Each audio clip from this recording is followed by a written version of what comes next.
Y'all see it, baby. That pallet of water is my first time. We out here on the ground because we love the shine. Woo, woo.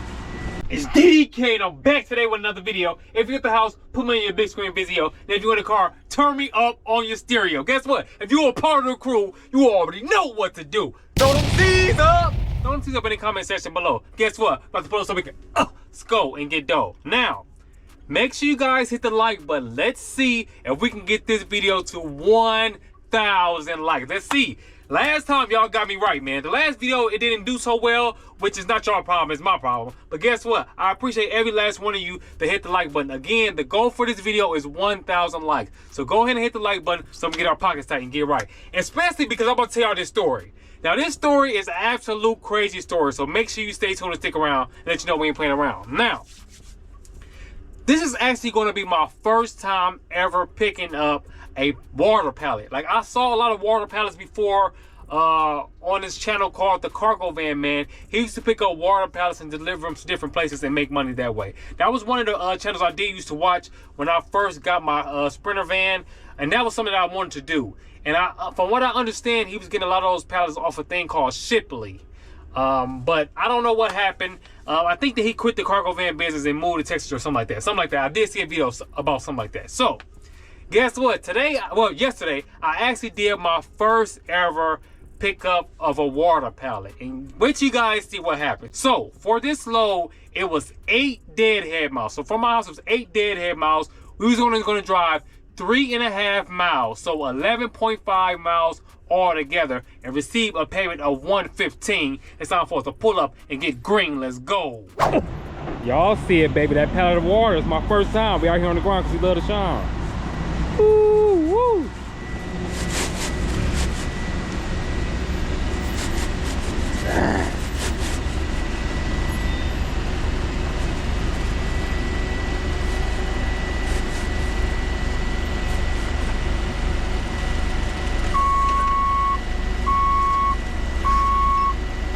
That's a lot of weight. You know how many cases it is? 84. 84 cases? Yeah. Shoo! Real professional. Is that all right? Yes, sir. That's perfect. Thank you very much. Do I need anything or I'm good?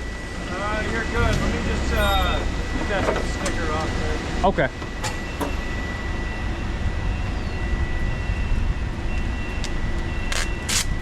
Cool. Thank you very much. So you have a great day. Now, I'm going to give you guys a little backstory. This is how it all happened. I know you see everything in the van and everything, but I'm going to tell you guys what happened prior to that. So, first off, from start to finish, this load was absolutely terrible. Let me tell you guys what happened. I put in the bid. I put in the bid for $115, which is the minimum. This carrier company I use. The minimum they allow us to do is $115. So I'm like, cool. It's only going to be 11.5 miles altogether, and I'm going to receive a payment of $115. It couldn't get no better. Literally, this load probably should have took 40 to 45 minutes tops. That's me leaving home, doing the load, and coming back home. 40 to 45 minutes top. So that's great money. $115 in 40 to 45 minutes. You can't beat it. Now, from the beginning, we already had issues with this load. I put the bid in. They reached out to me and said that, okay, they're working on it. I'm like, okay, cool. Now, mind you, the pickup time was 11:30 a.m. But when I put in for the load, I also noticed that down in the notes, it did say that the pickup location, the pickup time was supposed to be 12:30 p.m. So I was told 11:30, but in the notes, it said 12:30. So he reached back out to me and said, guess what? We got the load. I'm like, okay, cool. Now, what am I supposed to do about the pickup time? Am I supposed to pick it up at 11:30 or am I supposed to pick it up at 12:30? I asked him that. He said, let me reach out to the dispatcher. I'll reach back out to you. I'm like, okay, cool. Some time go on. I didn't hear nothing from him for probably like 20 to 30 minutes. Then he reached back out to me and said, the dispatcher is not replying. He's not answering the phone and not answering text, anything. So I waited a few more minutes. I'm like, okay, cool. I mean, what can I do? Mind you, at this time, it was 8:30 a.m. So I'm like, what can I do? So boom. He reached back out to me like 5 minutes. They're like, yes. They finally replied, let's show up at 12. Okay, I'm like, cool. I'll pull up at 12. So I get to the pickup location. When I get to the pickup location, it's 11:43 on the dot. pull in. When you pull into the it's like a gate, so you got to get the gate got open for you in order for you to go in. So you have to ring this buzzer, and they ask me who am I running for, and they also ask me what is this code. It's a code number that I need to have in order for them to know exactly what I'm picking up. So I did not have a code number because the carrier company never told me a code number. Also, I'm not sure if the dispatcher ever even told them a code number. So that happened. Reached back out to them like, yeah, they saying we need a code. They're like, okay, cool. It took about 7 to 8 minutes. He finally got the code, gave me the code. We get in there. When we about to pull in, they told us go all the way down to the end of the building, and there's gonna be a ramp right there. So we pull into the ramp. Then a guy come out at after 2 or 3 minutes. He come out like, then I heard him on the walkie-talkie like, what is they supposed to be picking up? The person on the walkie-talkie said, I don't know. Then he was like, okay, I need you guys, because that door right there was like low-key blocked. There was a whole bunch of stuff at the door. So he's like, I need you to go around to the other side of the building and go to that ramp. So we go to the other side of the ramp. Everything cool. He come out like 2 or 3 minutes later. Well, probably like 5 or 6 minutes with the load. We get loaded up. We strap everything in.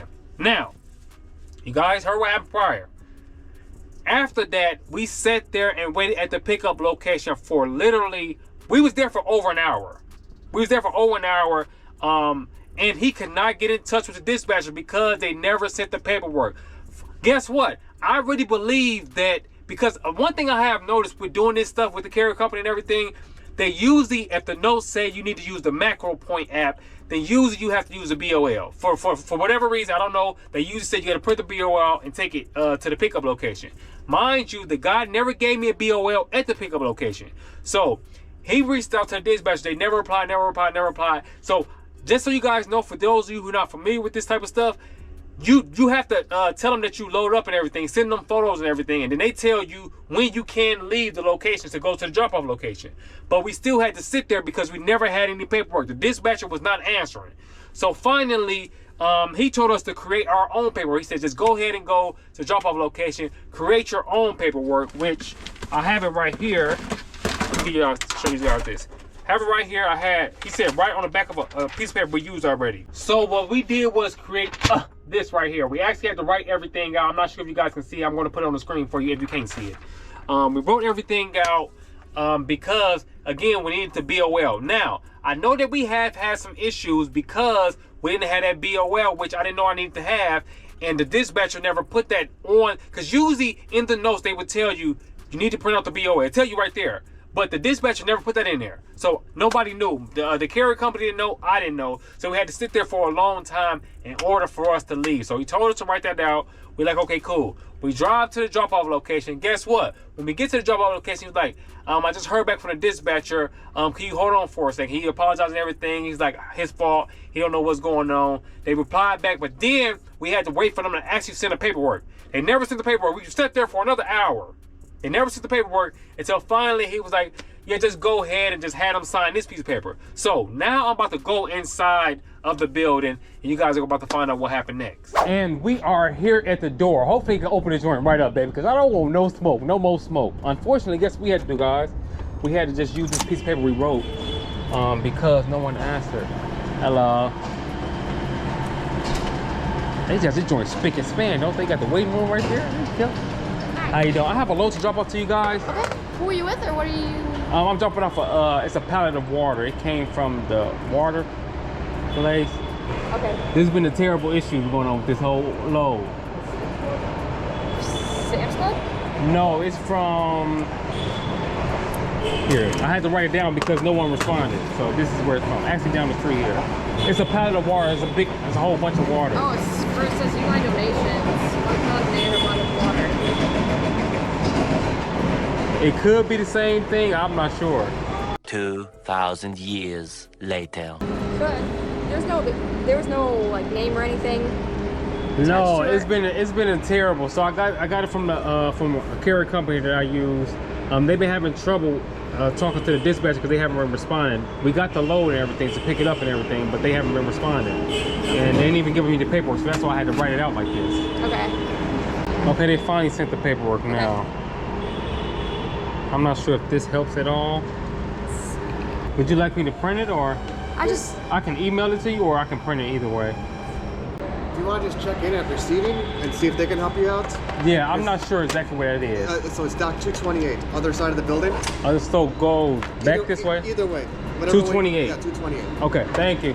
So, as you guys just heard, they had no clue what was going on. They did ask me, was the pallet of water from Sam's Club? Which, it wasn't from Sam's Club. But let me say this. I have noticed this a lot with carrier companies and also gig apps, that sometimes they will write in there, make sure you throw away the receipt. Do not give the customer the receipt, and also take off any stickers or anything on any of the items you see. I'm not sure if they finesse it. I'm not sure what it is. Maybe it's supposed to come from Sam's Club, but it doesn't. Maybe it's cheaper to come from another place, and they don't want the customer to know. I've run into that multiple times. Comment below and let me know if you've run into something like that before. But as you guys just heard, I had no clue exactly where I was supposed to go. They told me to go to shipping and receiving, but the reason why I never went to shipping and receiving in the first place was because I didn't know where to go. There is like 250 doors there, like doors. So I seen one with a doorbell. I'm like, okay, cool. It's a ramp right there. So this makes sense for us to go here. So we went there, won a doorbell, they let us in, and everything happened like that. So now we're about to pull up to the shipping and receiving area, and you guys are going to see what happened there. And we are here. We're trying to get in the clear. Hopefully we can get in the clear. They told me to close at 2, so hopefully somebody can help me out. Don't forget I want the money out of the cloud. I'm trying to get in and out like a bank robbery. Hopefully you know what's going on. Hello, how you doing, Vicky? Good. I have a pallet of water to drop off to you guys. All right, what are you driving? A van. Like a van? Yes, ma'am. Hang on. Okay. Are you in like an actual van? Yeah, a Sprinter van. Yeah. So go all the way down. You'll see the very last dock door on this side. It's going to be a level dock door. You can back up. It's on a skid. Okay, yes, on the skid. Okay, yeah, we'll have a sit-down driver come and pull it off. Is it like towards the tail? Yeah. Okay. Yeah, all right. So yeah, all the way down on this side, you'll see it's the very last dock door, big, tall one. So we can come out on a level ground and download. Okay, thank you very much, Sean. You have a good one. Y'all see what's going on. My guy pulling up with the fork so we can pulling up with the fork truck so we can run it up. Them joints short. Maybe we might need whatchamacallit for these Jones. Let's see.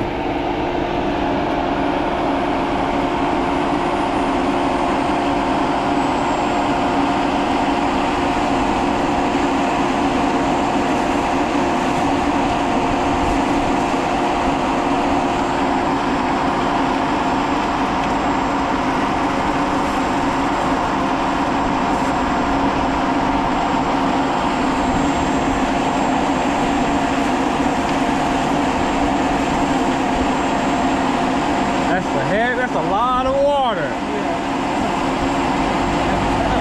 Yes, sir.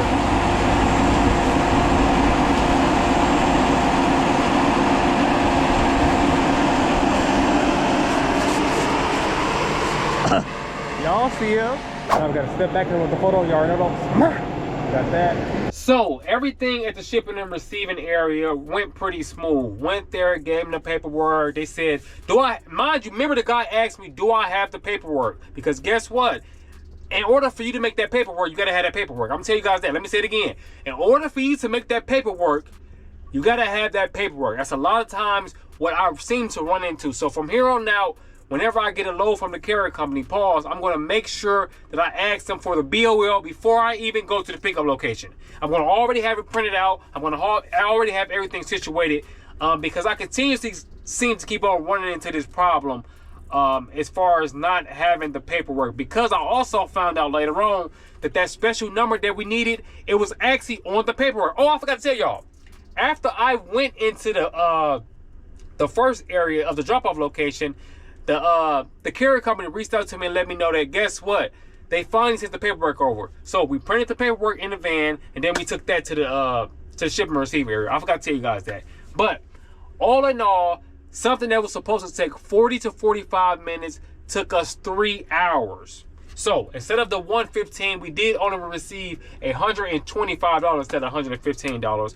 And we had to do all that waiting around because of the dispatcher. So for anybody out there who's planning on doing trucking or using a carrier company, understand that these are some of the things you're going to have to deal with. You're going to have to hurry up and wait. Unfortunately, that's how it goes. You are going to have to hurry up and wait so you can go out there and get that cake and be great. So keep that in mind. So just because you don't want to no touch parade, you want to be lifting stuff, and you don't want to use the gig apps because you don't want to have to lift anything, understand you're going to be waiting. That's kind of the reason why I kind of like gig apps, because for the most part, not every time, but for the most part, you go in there, you get the items, you leave. If you have to wait any amount of time over a certain time period, which is like 30 minutes for most gig apps, they start paying you right there. Instead, with the carrier company, or if you're picking up loads from a load board, I think you don't start getting paid till after 2 hours of waiting.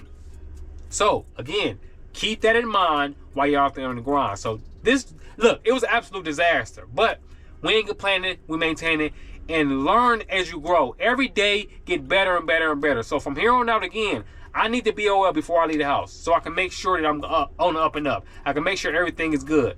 And even with that, you are still going to run into some issues sometimes where the BOL may be incorrect. The paperwork may be incorrect. They might need some different paperwork, so keep that in mind also. But I hope every last one of you enjoyed this video. Again, make sure you hit the like button. We're trying to get this video to 1,000 likes so I can get my pockets tight. Again, I appreciate that. I hope you guys enjoyed this video. Make sure you lock in tomorrow. It's going back down because we ain't playing around. Because all 2025 is going to be a great time to be alive. And don't forget, the limit is the skies. I'll see you guys on the next one. Be going, be fluent. You already know it. It's EDK, and I'm on my way.